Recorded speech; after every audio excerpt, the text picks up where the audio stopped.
Terungkap, saham GoTo terus diborong investor institusi. Tekanan berat pergerakan harga saham PT GoTo Gojek Tokopedia Tbk atau GoTo tidak menghalangi aksi borong sederet investor institusi. Harga saham GoTo diperdagangkan di level 88 hingga Jumat 23 Desember 2022 pukul 10.03 waktu Indonesia Barat. Posisi itu mencerminkan koreksi 8,33% secara mingguan. Pekan lalu, pergerakan harga saham GoTo sempat menghijau dengan naik 3,23% secara mingguan. Kendati demikian, rapor itu belum cukup menutupi koreksi yang terjadi pada pekan pertama sebesar 28,65% dan pekan kedua sebesar 29,55%. Jalan terjal harus dilalui oleh saham GoTo setelah periode penguncian atau lock-up berakhir. Rapor pergerakan telah terkoreksi sekitar 52,43% dalam sebulan terakhir. Kala saham GoTo masih berjibaku di zona merah, sederet investor institusi justru terpantau melakukan aksi borong. Kepemilikan mereka tercatat justru bertambah dibandingkan dengan posisi akhir September 2022. Berdasarkan data Bloomberg Exchange Trade Concept LLC, awalnya masih mengempit 547,16 juta lembar saham GoTo per akhir November 2022. Untuk periode berjalan Desember 2022, kepemilikan mereka telah naik menjadi 562,58 juta. Langkah serupa juga diambil oleh State Street Corp.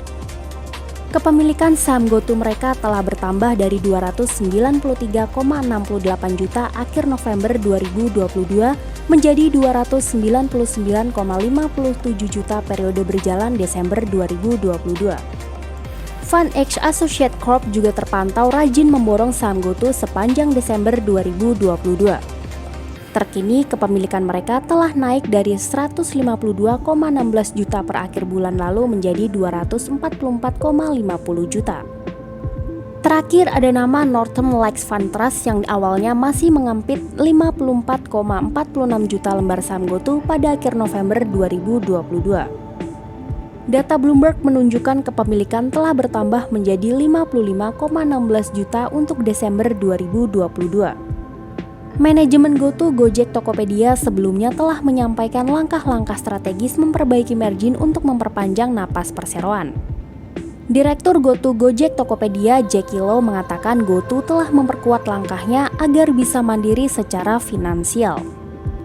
Dia menjelaskan perseroan berhati-hati dalam mengelola biaya keuangan pada kuartal 3 2022. Hal ini tercermin dari burn rate bulanan yang telah turun 13% dibandingkan kuartal sebelumnya. GoTo akan melanjutkan disiplinnya dalam mengurangi beban operasional yang diyakini akan menghasilkan perbaikan berkelanjutan. Selain itu, lanjutnya GoTo dapat menggunakan persetujuan Rapat Umum Pemegang Saham atau RUPS yang telah diperoleh pada Juni 2022 untuk melakukan private placement sampai jumlah maksimum 10%. Sebagaimana diketahui, GoTo telah dapat persetujuan untuk melakukan private placement. Jumlah saham private placement yang dapat diterbitkan adalah maksimum 10% atau 118,4 miliar saham seri A. Berdasarkan persetujuan pemegang saham, GoTo dapat melaksanakan private placement sampai Juni 2023. Di lain pihak, Direktur PT Indovestama Utama Mandiri Rifan Kurniawan mengatakan sentimen dari perusahaan teknologi pada 2022 secara keseluruhan belum begitu baik. Hal itu tercermin dari penurunan harga saham sejumlah saham teknologi baik di pasar dalam negeri maupun di luar negeri. Saham GoTo memang tengah diperdagangkan jauh dari target harga menurut konsensus analis yang mengulas perseroan. Tercatat sebanyak 15 dari 23 analis yang mengulas saham GoTo masih menyematkan rekomendasi beli. Sisanya 4 analis merekomendasikan hold dan 4 analis merekomendasikan jual. Adapun target harga saham GoTo berada di level 211,56 dalam 12 bulan menurut konsensus. Artinya masih ada peluang kenaikan 140,4% dari posisi 88.